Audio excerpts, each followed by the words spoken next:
Hello friends, नमस्कार। तो जैसा कि आप लोग देख रहे हैं इलेक्ट्रोस्टैटिक्स, स्वागत है आप सबका एक बहुत ही इंटरेस्टिंग सा डिस्कशन जिसमें हम पूरा इलेक्ट्रिसिटी डिस्कस करने वाले हैं। ये 12th स्टैंडर्ड का फर्स्ट चैप्टर है इलेक्ट्रोस्टैटिक। देखो इलेक्ट्रोस्टैटिक में दो है। पहला चैप्टर है इलेक्ट्रिक चार्ज एंड फील्ड। पहला है इलेक्ट्रिक चार्ज एंड फील्ड और दूसरा है पोटेंशियल एंड कैपेसिटेंस।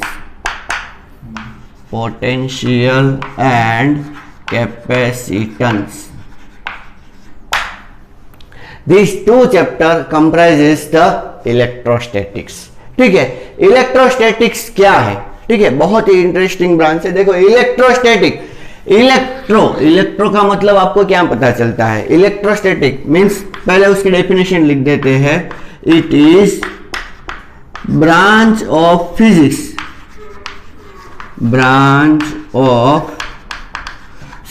ठीक है, आप उसको साइंस की ब्रांच भी बोल सकते हो। It is a branch of physics which deals with the study of electron। It is a branch of physics which deals with the study of electron and its various behavior।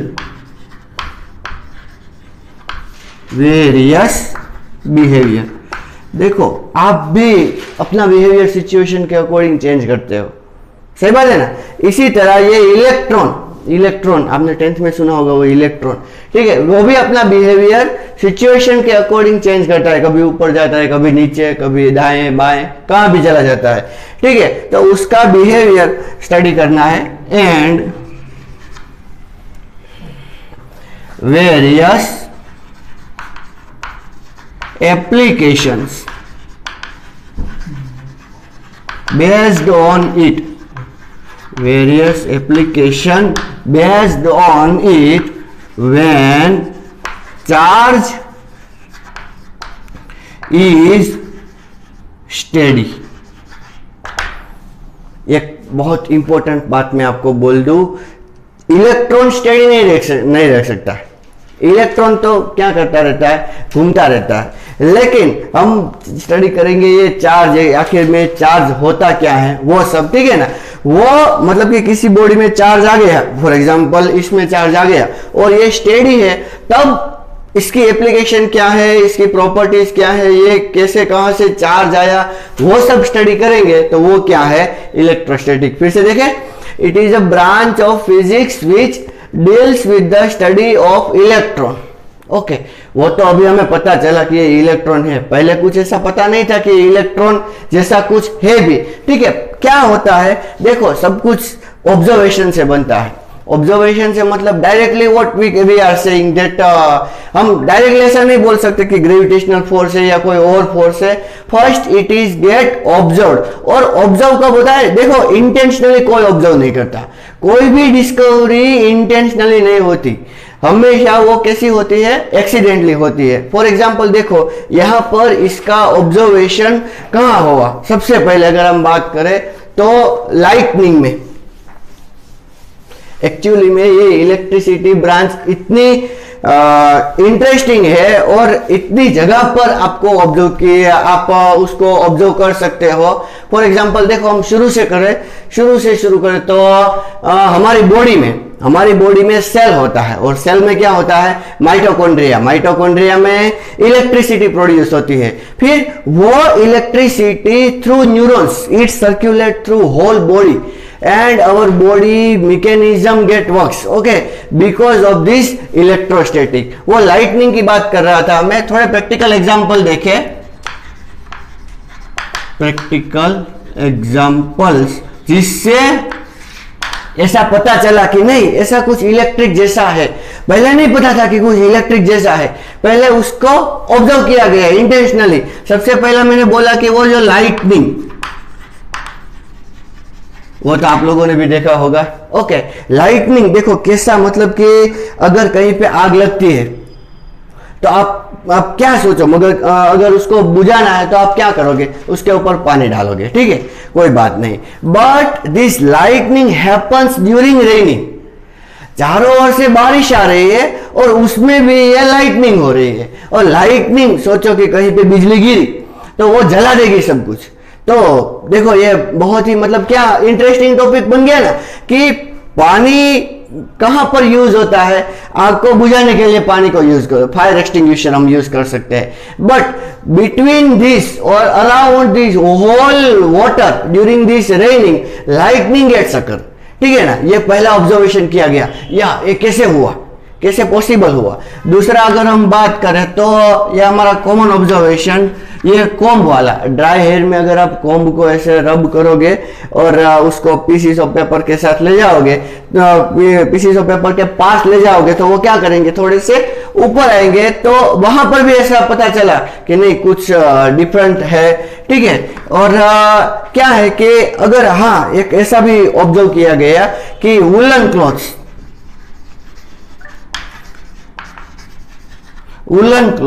आपने ठंड की ऋतु में ऐसा observe किया होगा, या तो हर रोज shawl वो जो वुलन क्लॉथ्स है, ठीक है ना, उसमें आप ऑब्जर्व कर रहे होंगे कि जैसे ही हम उसको निकालते हैं या पहनते हैं तो कुछ स्पार्क जैसा होता है, स्विच शॉक हमें मिलते हैं, ठीक है ना। एक मैं वो भी एग्जांपल देना चाहूंगा आप बोलोगे ये स्विच शॉक्स क्या है। स्विच शॉक का मतलब यह है कि मतलब उससे इतना ज्यादा शॉक नहीं लगता। देखो मैं एक इंटरेस्टिंग बात बोलूं आपको, हम जो चीज देखते हैं ना उससे हमारे रेटिना पर इमेज बनती है, ठीक है। इमेज बनने से इलेक्ट्रिकल सिग्नल जनरेट होता है। आप बोलोगे सर इलेक्ट्रिकल सिग्नल वहां जनरेट हुआ तो हमें शॉक क्यों नहीं लगता, but that is of much much much less voltage. Okay, हम आगे जाके स्टडी करेंगे ये वोल्टेज और वो सब क्या है।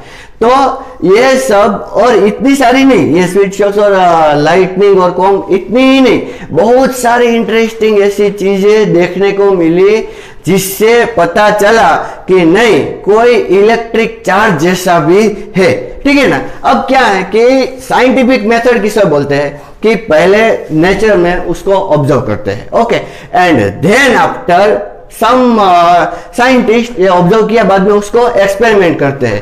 तो एक्सपेरिमेंट कैसे हुए और किस तरह से पता चला कि ये क्या है इलेक्ट्रोस्टैटिक, तो वो देखते हैं, ठीक है। यहां पर अगर हमें इलेक्ट्रोस्टैटिक को अच्छी तरीके से पढ़ना है तो सबसे पहले इसका रूट लेवल जो है वो है इलेक्ट्रिक चार्ज। क्या है?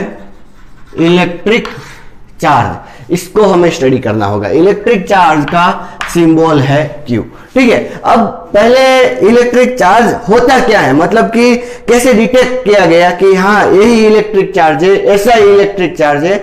इलेक्ट्रिक चार्ज इसी तरह बिहेव करता है, इलेक्ट्रिक चार्ज को हम ऐसा ही मानेंगे और यहाँ इलेक्ट्रिक चार्ज होता है और ऐसे हम इलेक्ट्रिक चार्ज प्रोड्यूस कर सकते हैं। देखो ये सब जानने के लिए मतलब कि ऐसा 1 या 2 घंटे में या 1 या 2 दिन में हम ऐसा नहीं जान सकते, हमें बहुत सारे एक्सपेरिमेंट करने होंगे, ओके। और वो एक्सपेरिमेंट साइंटिस्ट लोगों ने बहुत सालों तक किए, बाद में उनको पता चला कि हाँ ऐसा होता है। फॉर एग्जाम्पल देखो, अगर आप चेस देख रहे हो, ठीक है, आपको कुछ चेस के रूल पता नहीं है, लेकिन आप उसको सिर्फ ऑब्जर्व कर रहे हो, ठीक है। 2 प्लेयर है खेल रहे हैं चेस, आप उसको क्या कर रहे हो, ऑब्जर्व कर रहे हो। थोड़ी देर अगर आप ऑब्जर्व करोगे तो आपको थोड़े से रूल, स्टार्टिंग के थोड़े से रूल आपको मालूम होंगे उसके, ठीक है, स्टार्टिंग के। लेकिन आप जैसे जैसे सोचते जाओगे तो कभी कभार ऐसा बन सकता है कि आप सोच रहे हो और वो रूल नहीं वर्क किया, फिर आपने सोचा वो रूल वर्क नहीं किया, ठीक है ना। तो क्या होता है कि हमें बार बार प्रैक्टिस करनी पड़ती है, बहुत सारे एक्सपेरिमेंट करने पड़ते हैं जिससे पता चल जाए कि हाँ यही सही है, ठीक है। तो चलो हम थोड़े से एक्सपेरिमेंट पढ़ते हैं कि जिससे पता चला या थोड़ा सा इंट्रोडक्शन हुआ कि इलेक्ट्रिक चार्ज क्या है, ठीक है। मैं आपको थोड़े से एक्सपेरिमेंट यहाँ पर एक्सप्लेन करूंगा। पहले एक्सपेरिमेंट क्या है, एक्सपेरिमेंट नंबर 1। अच्छा, एक ग्लास रोड लिया, क्या लिया, ग्लास रोड, ठीक है। ये सोचो कि एक ग्लास रॉड है और एक ग्लास रॉड और एक लिया सिल्क क्लॉथ। क्या लिया? Silk cloth. ये है ग्लास रॉड और ये है सिल्क क्लॉथ। सोच लो, ये क्या है? सिल्क क्लॉथ, ये क्या है? Glass rod. ठीक है, फिर उसको क्या किया गया? ऐसे रब किया गया। ओके, समझ में आया आपको? क्या लिया? एक ग्लास रॉड लिया, एक सिल्क क्लॉथ लिया और उसको रब किया, ऐसे, खत्म, और कुछ नहीं। इतना समझ में आया ना? ग्लास रॉड और सिल्क को रब किया, रब करके उसको सेपरेट करके ऐसे रख दिया। फिर सेकंड एक्सपेरिमेंट, इसमें क्या किया? एक्सपेरिमेंट 2, इसमें लिया प्लास्टिक रॉड। क्या लिया इसमें? प्लास्टिक रॉड, और यहां पर कैट्स फर लिया। ठीक है, फिर वही किया, ऐसा रब करके रख दिया। ठीक है, इतना समझ में आया? पहले ग्लास रॉड को किसके साथ रब किया? सिल्क क्लॉथ के साथ। रबिंग बहुत जरूरी है। ठीक है, प्लास्टिक रॉड को किसके साथ रब किया? कैट्स फर। फिर सोचो कि एक और ग्लास रॉड लिया, ठीक है, उसको भी सिल्क क्लॉथ के साथ रब किया, और एक और प्लास्टिक रॉड लिया, उसको भी सिल्क क्लॉथ के साथ क्या किया? रब किया। यहां पर मैं बोल दूं कि ये है रॉड नंबर 1, ये है रॉड नंबर 2। ठीक है, ये है रॉड नंबर 1 और ये है रॉड नंबर 2। इतना समझ में आया आपको? अच्छा, अब क्या किया गया? इन दोनों ग्लास रॉड को पास लिया गया। Now we are bringing these two glass rod number 1 and glass rod number 2, उनको पास लाया गया। ठीक है, तो आप क्या सोचते हो क्या होगा? यहां पर मैं लिखता हूं ऑब्जर्वेशंस। ठीक है, यहां पर क्या था? ये सिल्क क्लॉथ था और ये क्या था? कैट्स फर। ठीक है, ऑब्जर्वेशन, क्या ऑब्जर्वेशन किया गया? जब ये दोनों पास में लाए गए, ठीक है, टच नहीं किए, पास में लाए गए, then it is observed that they are repelling each other. What they are doing? Repelling each other. पहला ऑब्जर्वेशन ऐसा किया गया, जो कि मैं G1 और G2 ऐसा लिख देता हूं। First glass rod and the second glass rod, they will repel each other. दोनों ने एक दूसरे को क्या किया? रिपेल किया। ठीक है, इसको भी रब किया था और इसको भी रब किया था। दूसरा, चलो इसको पास में लाते हैं, प्लास्टिक रॉड नंबर 1 और प्लास्टिक रॉड नंबर 2। तो इन दोनों ने भी क्या किया? एक दूसरे को रिपेल किया। दूसरा ऑब्जर्वेशन क्या पाया गया? P1 and P2, what they are doing? Repel. Okay, repel मतलब ये बोल रहा है भाई तू मेरे से दूर जा, और ये इसको बोल रहा है तू मेरे से दूर जा। ठीक है, आपको रिपल्सन अगर फील करना है तो मैग्नेट के बारे में सोचो। मैग्नेट के जो नॉर्थ पोल है उसको पास में लेके आओ तो थोड़ा सा आपको अपने हाथ में भी वो रिपल्सन जैसा फील होगा। ठीक है, तो उसी तरह यहां पर प्लास्टिक रॉड दोनों क्या हुए? रिपेल हुए। फिर तीसरा, सोचो कि हमने एक लिया ग्लास रॉड और दूसरा लिया प्लास्टिक रॉड। ठीक है, ऐसा नहीं है कि G1 के साथ P1 ही ले सकते हैं, नहीं, G1 के साथ P2 भी ले सकते हैं या G2 के साथ P1 भी, मतलब कि कोई भी एक रॉड रैंडमली चूज कर लो। So what you observe? G1 and P1। सोचो क्या होगा? ग्लास रॉड और प्लास्टिक रॉड को पास में लाया गया। So when they brought nearer to each other, it is observed that they are attracting each other. What they are doing? Attracting each other। पहले दो ग्लास रॉड को लाया गया, वो क्या कर रहे थे? एक दूसरे को रिपेल कर रहे थे। दो प्लास्टिक रॉड को लाया गया, वो भी एक दूसरे को क्या कर रहे थे? रिपेल कर रहे थे। But now glass rod and plastic rod bring together and what is observed? They are attracting each other. ये दोनों एक दूसरे को क्या कर रहे थे? अट्रैक्ट कर रहे थे। एक बात और भी ऑब्जर्व की गई, कि ये ग्लास रॉड और सिल्क शुरू में, मतलब कि जब रब नहीं किया था तब की बात करता हूं। ये है ग्लास रॉड और ये है silk cloth. Okay, they are not attracting each other, कुछ नहीं, neither they are repelling nor they are attracting. And then after we are rubbing this. Okay, after rubbing it is observed that they are attracting each other. Who attracting to each other? This glass rod and the silk cloth, they both are attracting each other. Glass and silk, what they are doing? Attracting.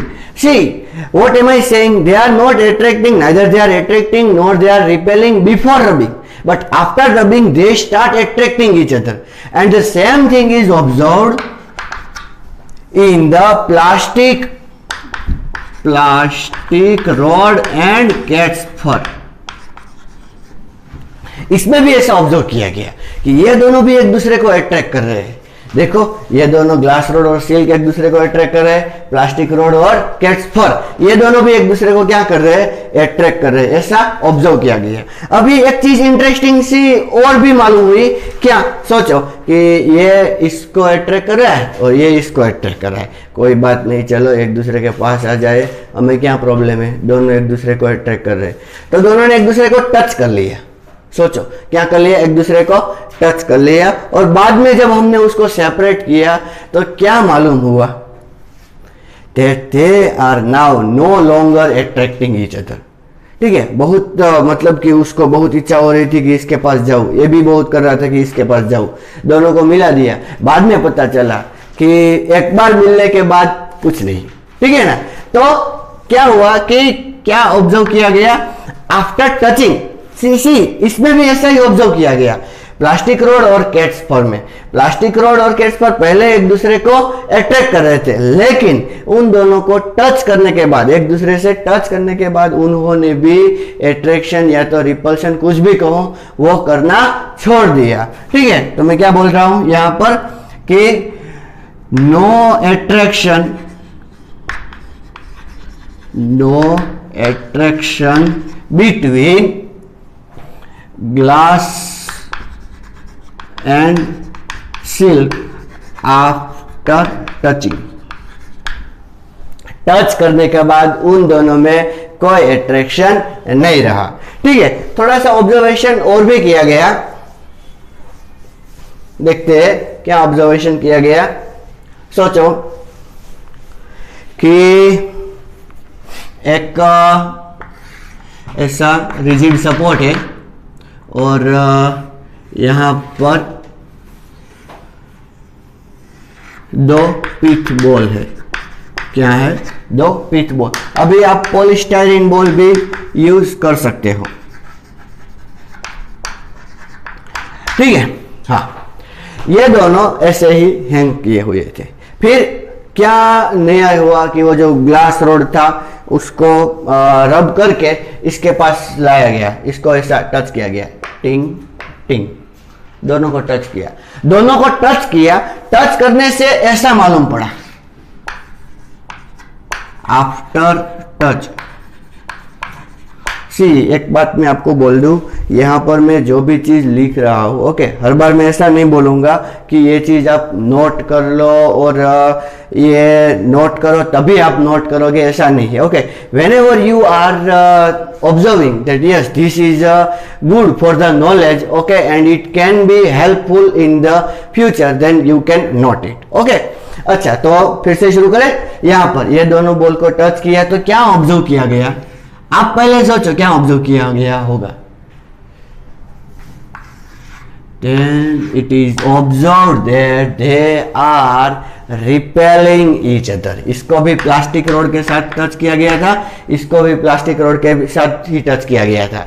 तो इन दोनों ने एक दूसरे को क्या करना शुरू कर दिया? रिपेल करना शुरू कर दिया। ठीक है, इतना समझ में आया? दोनों ने एक दूसरे को रिपेल करना शुरू कर दिया। ऐसा ही same to same observation glass rod के साथ भी ऑब्जर्व हुआ कि ग्लास रॉड ने टिंग टिंग दोनों को टच कर दिया। टच करने से दोनों एक दूसरे से क्या हो गए? सेपरेट। ऐसा ऑब्जर्व किया गया। एक और ऑब्जर्वेशन था, देखो, रिजल्ट एक ऑब्जर्वेशन से कभी नहीं बनता, बहुत सारे ऑब्जर्वेशंस करने पड़ते हैं, उसके बाद में पता चलता है कि नहीं एक चीज सब में कॉमन है, और वही उसको हम क्या मान लेते हैं, रिजल्ट, कि नहीं भाई यही सही है।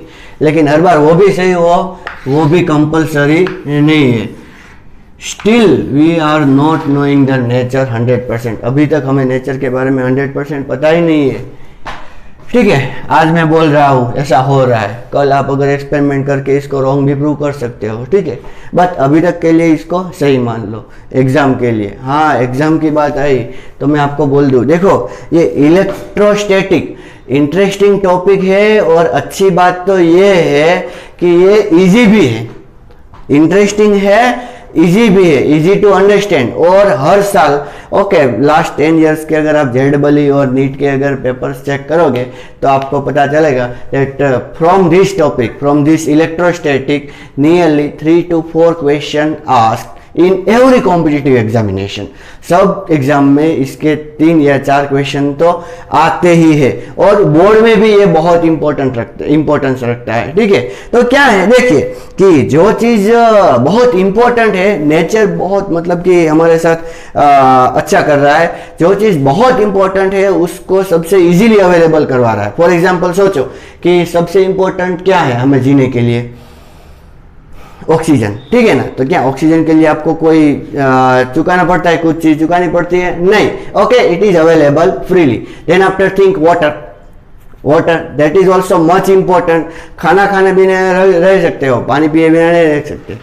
ठीक है ना, तो that is also available freely. In the same sense ये भी देखो, एक चीज है, 2 चीज के लिए पढ़ो, नॉलेज के लिए भी पढ़ो और एग्जाम के लिए भी पढ़ो। ठीक है, क्यों? क्योंकि हमारी system exam point of view से चलती है, तो ऐसा नहीं है कि सिर्फ आप नॉलेज के लिए पढ़ोगे तो हर बार आप सक्सेस हो सकोगे, नहीं, ऐसा पॉसिबल नहीं है।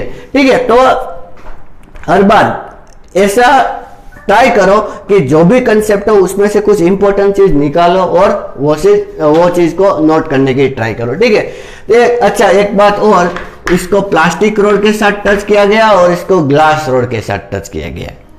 प्लास्टिक रोड और ग्लास रोड, आप क्या सोचते हो क्या हुआ होगा? तो ऐसा ऑब्जर्व किया गया।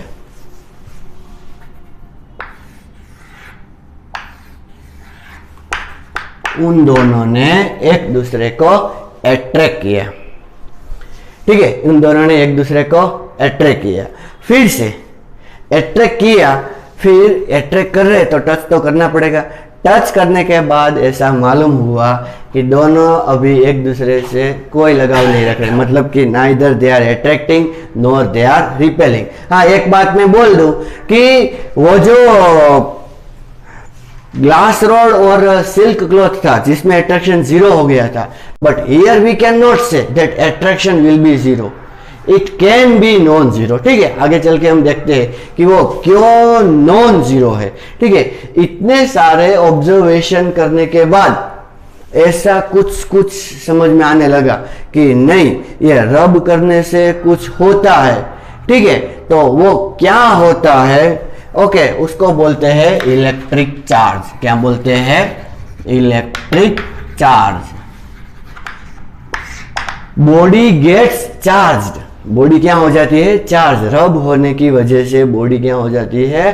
चार्ज। ओके, तो इसकी डेफिनेशन लिख देते हैं, it is property of body,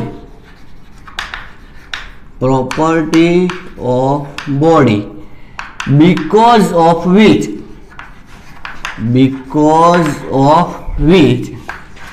it can exert as well as experience. It is a property of body because of which it can exert as well as experience electric force. कौन सा force? Electric force. वो experience भी कर सकती है और exert भी कर सकती है। पहले कोई कुछ नहीं कर रहा था, लेकिन बाद में ऐसा क्या हो गया कि दोनों एक दूसरे को अट्रैक्ट करने लगे। समझ में आ रहा है? क्या पहले उसमें कुछ नहीं था, बाद में क्या आ गया? बाद में क्या हमने कुछ नियति लाई? नहीं, कुछ नहीं लाई, ऐसा रब किया, सिर्फ रब किया। तो इसमें क्या आ गया, चार्ज आ गया, और चार्ज की वजह से क्या करने लगे, एक दूसरे को अट्रैक्ट करने लगे, या तो एक दूसरे से क्या करने लगे, रिपल्शन करने लगे। अभी एक चीज और है, ये चार्ज है, तो देखो यहाँ पर ऐसा पता चलता है कि जब दोनों को टच कर दिया उसके बाद में वो जीरो हो गया, और जब सेपरेट किया तब मतलब कि रब किया तब नहीं था, ऐसा कुछ ऑब्जर्व किया था ना हमने यहाँ पर, या कहीं अट्रैक्शन हो रहा है, कहीं पे रिपल्शन हो रहा है। इससे एक चीज डिसाइड हुई that charge are polar, charge are polar, charge क्या है, पोलर, और उसकी पोलैरिटी डिसाइड की गई, टू टाइप की पोलैरिटी। फर्स्ट पॉजिटिव चार्ज, पहला क्या दिया गया, पॉजिटिव चार्ज, और दूसरा क्या दिया गया, नेगेटिव चार्ज। ये दिया था scientist Benjamin Franklin.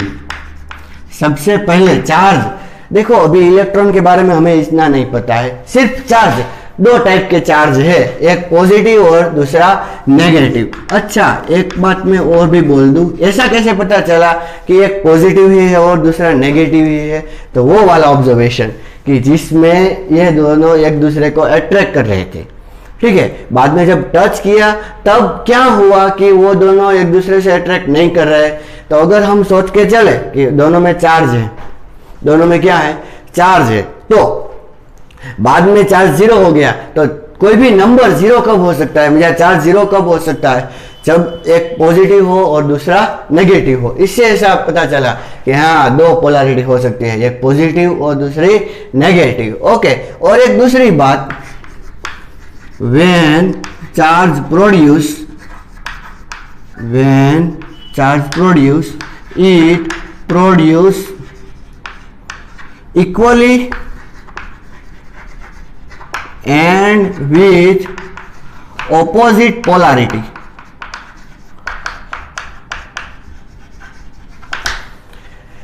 For example जब मैंने रब किया तब इसमें जितना चार्ज प्रोड्यूस होगा उतना ही इतने इसमें चार्ज प्रोड्यूस होगा, ठीक है।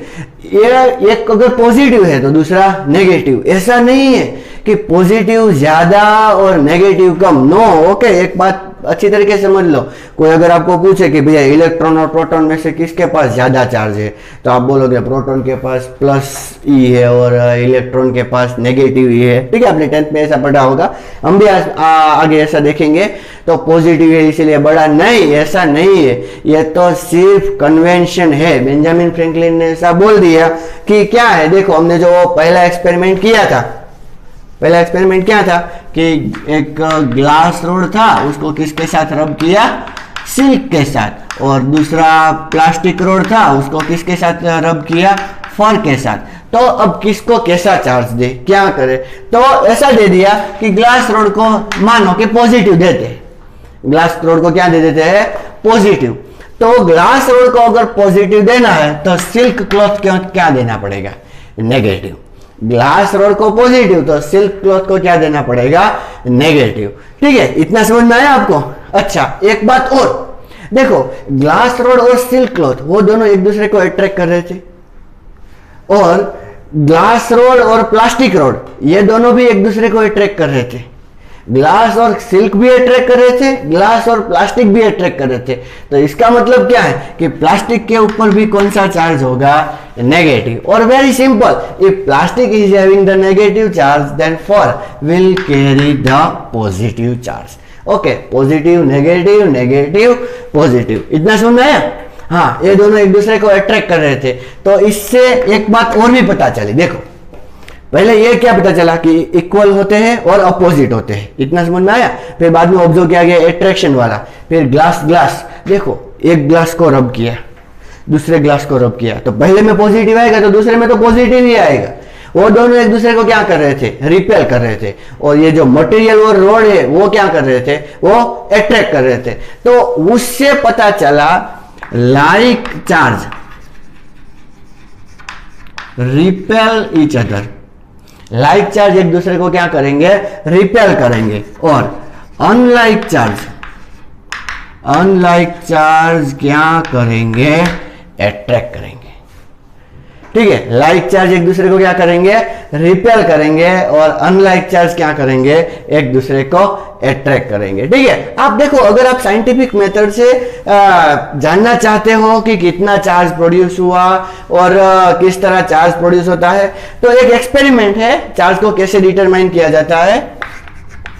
Charge is determine practically using a device called electroscope. एक ऐसा डिवाइस है बच्चों, ठीक है, very important for 1 marks also, that electroscope it is used to determine the charge, okay, और डिटेक्ट द चार्ज, ऐसा भी बोल सकते हो, ठीक है, उसके लिए ये यूज होता है। एक मैं एग्जांपल दूं, गोल्ड लीफ इलेक्ट्रोस्कोप, गोल्ड नाम है इसीलिए सोच सकते हो ये थोड़ा महंगा होगा, गोल्ड लीफ इलेक्ट्रोस्कोप, ठीक है, इतना कॉम्प्लेक्स नहीं है। क्या करो, एक ट्रांसपेरेंट बॉक्स ले लो, क्या करो, एक ट्रांसपेरेंट बॉक्स ले लो, समझ में आ गया, ओके। ट्रांसपेरेंट बॉक्स लिया, फिर एक रोड लो, रोड को यहां पर एक नॉब फिक्स करो, ठीक है, यहां पर कुछ ऐसा होल जैसा होना चाहिए, यहां पर एक रबर फिट कर दो, ठीक है, और यहां पर 2 गोल्ड लीफ होंगे, क्या होंगे, 2 गोल्ड लीफ होंगे, ठीक है, इतना समझना है, ओके। और ये होगा मेटल रोड, कैसा रोड होगा बच्चों, मेटल रोड होगा, और ये क्या है, गोल्ड लीफ, और ये क्या है, ट्रांसपेरेंट विंडो, क्या है ये, ट्रांसपेरेंट विंडो, इतना समझाया। पहले लीफ ऐसे थे, ऐसे, फिर सोचो कि एक प्लास्टिक रोड आप इधर लाए, कौन सा रोड लाए, प्लास्टिक, या देखो प्लास्टिक ऐसा कंपलसरी नहीं है, आप ग्लास रोड भी ला सकते हो, ठीक है। सोचो ग्लास रोड लेके आए, ग्लास रोड कैसे चार्ज होता है, अभी हमने देखा, उसको हमने एज्यूम किया था ग्लास रोड पे पॉजिटिव, तो यहाँ पर क्या आएगा, पॉजिटिव, तो पॉजिटिव लाने से ऐसा पता चला कि ये लीफ ऐसे हो जाते हैं, पहले ऐसे थे, लेकिन इसको नजदीक लाने की वजह से, देखो नजदीक भी लाया तो भी ऐसा ऑब्जर्व किया गया that leaf get diverge, leaf कैसे हो जाते हैं, डाइवर्ज। मेरा जो पहला हाथ है इसको ऐसा, दोनों लीफ है, लेकिन जैसे ही टच किया गया वो दोनों एक दूसरे से ऐसे डाइवर्ज हुए, और जितना डाइवर्ज हो गए, जितना वो एंगल सबटेंड करेंगे, उससे पता चलेगा कि कितना ज्यादा चार्ज है। कैसे हुआ, देखो ये प्लस है,